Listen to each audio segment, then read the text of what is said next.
So 3 minutes or less. What they do in that 3-minute time period, John Carbonell, the SBI president and race director, he will make a phone call to all the law enforcement. He'll make a phone call to the Manatee Watch, make sure the course is clear, and the final call will be to all of our Angel helicopter ships, our divers, our paramedics, and our trauma surgeon. Make sure they are ready to go, and when the course is clear, then the pace boat will put the red flag down and raise a yellow flag, and that signals the boats to come out of their counterclockwise milling circle, and they'll form a straight line behind the pace boat, and they'll slowly and gradually get up on plane. And then they'll, when they're up going about 70 miles an hour and everybody's lined up evenly, they'll lower that yellow flag, raise the green flag, and once again we'll be going racing.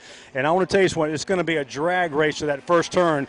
Not only because you're better off to get to the first turn to have that clean water. You want to try to avoid the turbulated water and the wakes of your competitors. But not only that, they want to get to that first turn for bragging rights. I've heard numerous teams talking about the bragging rights of the drag race to the first turn. So will it be piston power making it, or will it be turbine power? We'll have to wait and see. Well, we're very close to the start. As you say, we've received the warning, the 3-minute warning, that the race is about to begin. The boats are still in their pre-race condition. They're out in the water. They're off to the right of us here, as we're located currently at the very end of the Cocoa Beach Pier. We've got a great vantage spot to bring you the action of these races, these boats as they take off and get ready to make some history here today at Cocoa Beach. Now, the slowest boats we saw in the first race, as the boats are getting up on plane now, they were going 80 miles an hour. The slowest boats in this race, John, will be going 117. So it's going to be 117 on up to probably about 170. They are getting up on plane now as we speak. They have to stay 100 yards behind the pace boat. They cannot crowd the pace boat or they could get a penalty. And that is for safety purposes, because the pace boat will peel off. Once the green flag raises, the pace boat will peel off towards the beach side, and they cannot go around the pace boat on the right side. They have to give him a free berth to head towards the shore. And here we go. They're up on plane. You hear the sound of thunder as they're getting up on plane now. There's no mistaking that sound.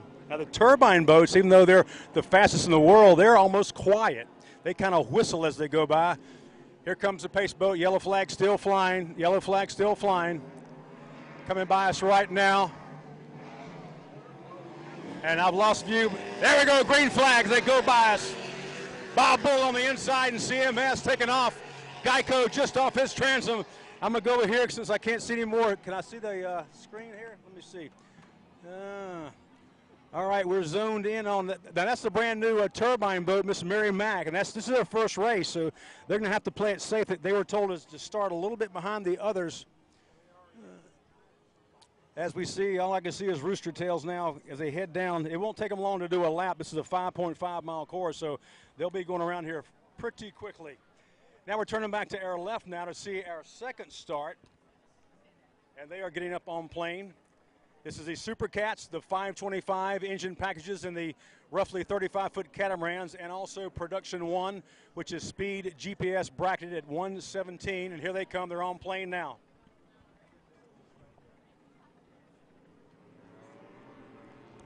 Green flag, hammer down. Wow, off to an early lead is Twisted Metal in that 42-foot fountain. Media Master right on his tail. Sheds Plus looking good. Lori Blue Steel, here they go.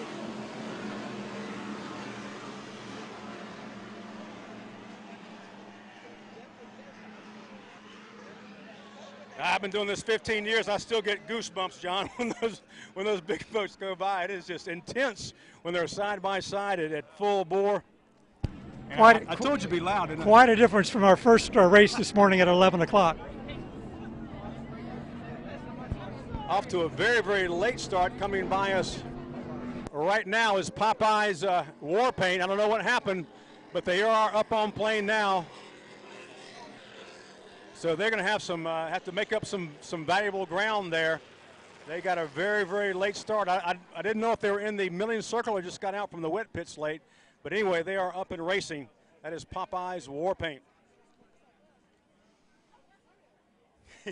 Kerry, what do you think? That's pretty intense when those big boats go by. Absolutely incredible. Here they come back now. Oh my God, side by side is Geico and the turbine boat and Bob Bull and CMS. They are side by side, headed down to turn number 2. Now, no, I'm sorry, that's not Bob Bull. That is WHM and Geico side by side. And WHM has the inside lane. Bob Bull in 3rd place. The advantage will go to WHM if he can maintain that inside lane. His boat is shortlist right now is CMS. Big 47-foot MTI carbonate way around now. Now he'll try to pack some air back into that tunnel. You see the rooster tail will start to lay down when that thing gets going good. They'll trim it, get it trimmed right, get it right and flat, pack that air. And they are trying to run down Geico and WHM. WHM really looking good, John. I tell you what, those big blower motors, that little 40-foot skater can really push that thing along. I still have to tell you, I'm amazed at how fast these boats are going right in front of us here. Miss Merrimack going by right now. They're looking pretty good. Their first race ever, as we said. Brand new team. They're called Rebel Racing out of Southern Maryland. And coming around turn number 2 right now, the north turn is Geico Caveman. That's that 42-foot skater V-bottom all the way from England. You hear those big Chief engines, twin 1,200 horsepower engines popping a little bit, hitting the rev limiter as they hammer down.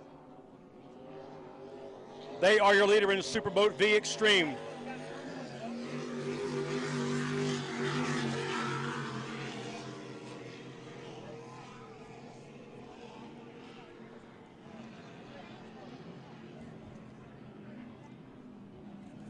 Coming around the turn now, right, your leader in P1 is Twisted Metal Motorsports, that red 42-foot fountain. And a great battle in Supercat, still just ahead of Lori Blue as they make the turn. Lori Blue swung wide, maintaining their RPM, still cut the pin very, very close. 3rd place all the way from Norway is Team Infinity in Supercat.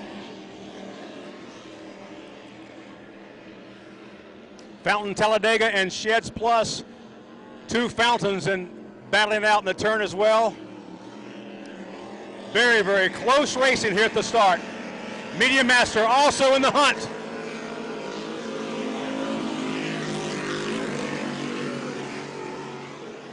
Boyfriend and girlfriend on board Sheds Plus.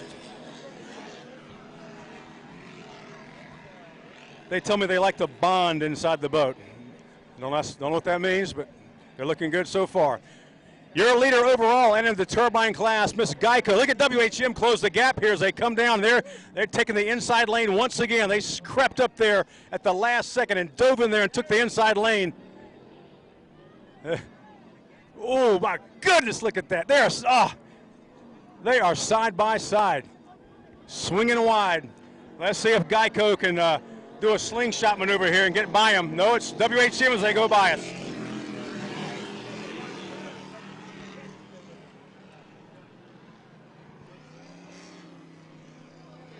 Popeye's Warpaint is struggling there. It almost came off plane, so they're definitely having some problems right now, but they're back up on plane, but they're trying to get that 36-foot skater with 525s running good. Now, Miss Merrimack in the turbine class has gotten past CMS. They're in different classes now, but Miss Merrimack looking pretty good. Bear in mind that is a brand new turbine boat. First time on the race course. They haven't even done much testing, John Arruda told me. They just put the graphics on the boat yesterday. That's how new it was. And look, Bob Bull is headed back towards the wet pits. I guess his day is over. I hate to see that. Now, they are allowed to make repairs on the course, but should they go all the way back to the wet pits, and their day will be done.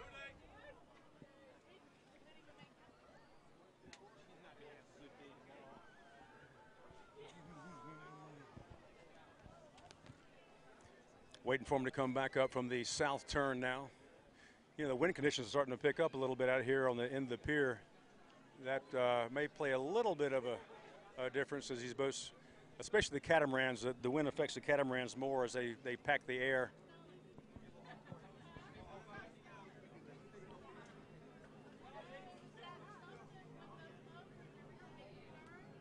This looks like your battle for production 1 coming up towards us on the backstretch right now.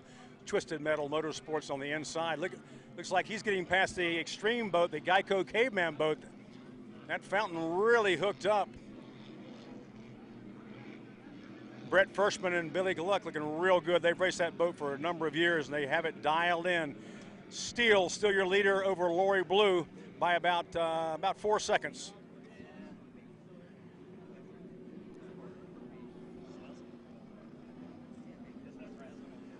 It looks like the Geico Caveman boat headed back to the wet pits as well. Their day is done.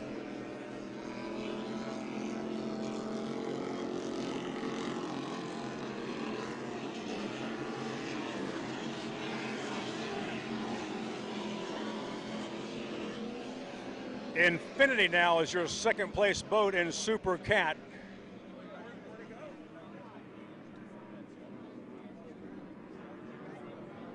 Now Geico has put a bit of a lead on WHM, although bear in mind they're in different classes, but they were theoretically racing each other, believe me. I guess Geico got tired of going through that north turn right beside WHM. Said, we've had enough of this. Fountain Talladega just ahead of Sheds Plus in Production 1. Third place, Production 1, Media Master, that 37-foot outer limits.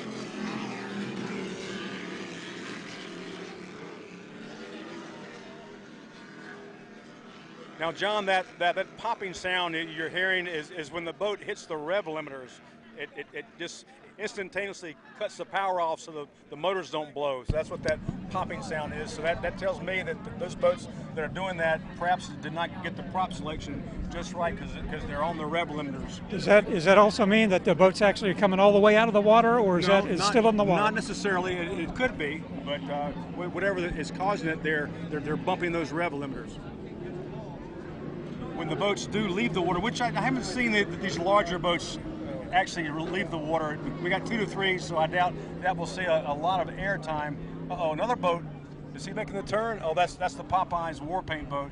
They're having some major problems now. They're just limping around the course. I hate to see that. They just formed that team, and they're both very, very good veteran racers, but you just never know how the equipment is going to hold up. But he's not out. He's going to continue, it looks like. The further they go, the more points that they'll be scored. And see, it's all about the national points throughout the year. So they want to go as far as they can. I've seen boats like limp around off plane around a race course, but they have to stay out of the other boat's way, of course, for safety purposes. But they are, they're trying to get on plane now, but it's not working. Now they're off plane, coming right by us here, and they're going to probably need to get to the middle of the course, so they don't need to be sitting right there. That's an active straightaway there, so I'm sure they'll get out of the way. And here comes the course marshal boat over to render assistance should they need help. Randy Mearns aboard that course marshal boat headed their way right now. Great battle still in the backstretch, headed up to the north turn. Steele, still your leader in Super Cat. Lori Blue, just off his transom, not too far behind, certainly within striking distance. Just a couple of seconds separate those two boats.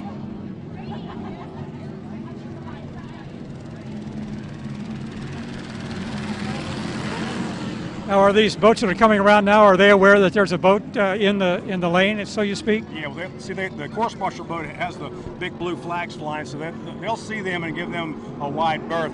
And Popeyes is coming out a little bit, so they have a clear lane.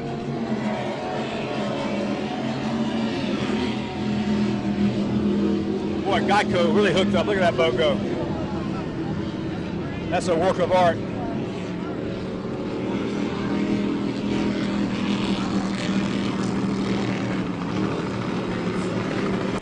So right now, as it stands unofficially in Superboat Unlimited, it's WHM, Billy Moff, Jay Muller aboard that 40-foot skater. In the turbine class unofficially, Miss Geico, Big Scott Begovich and Mark Granite aboard the Chartreuse 50-foot Mystic Cat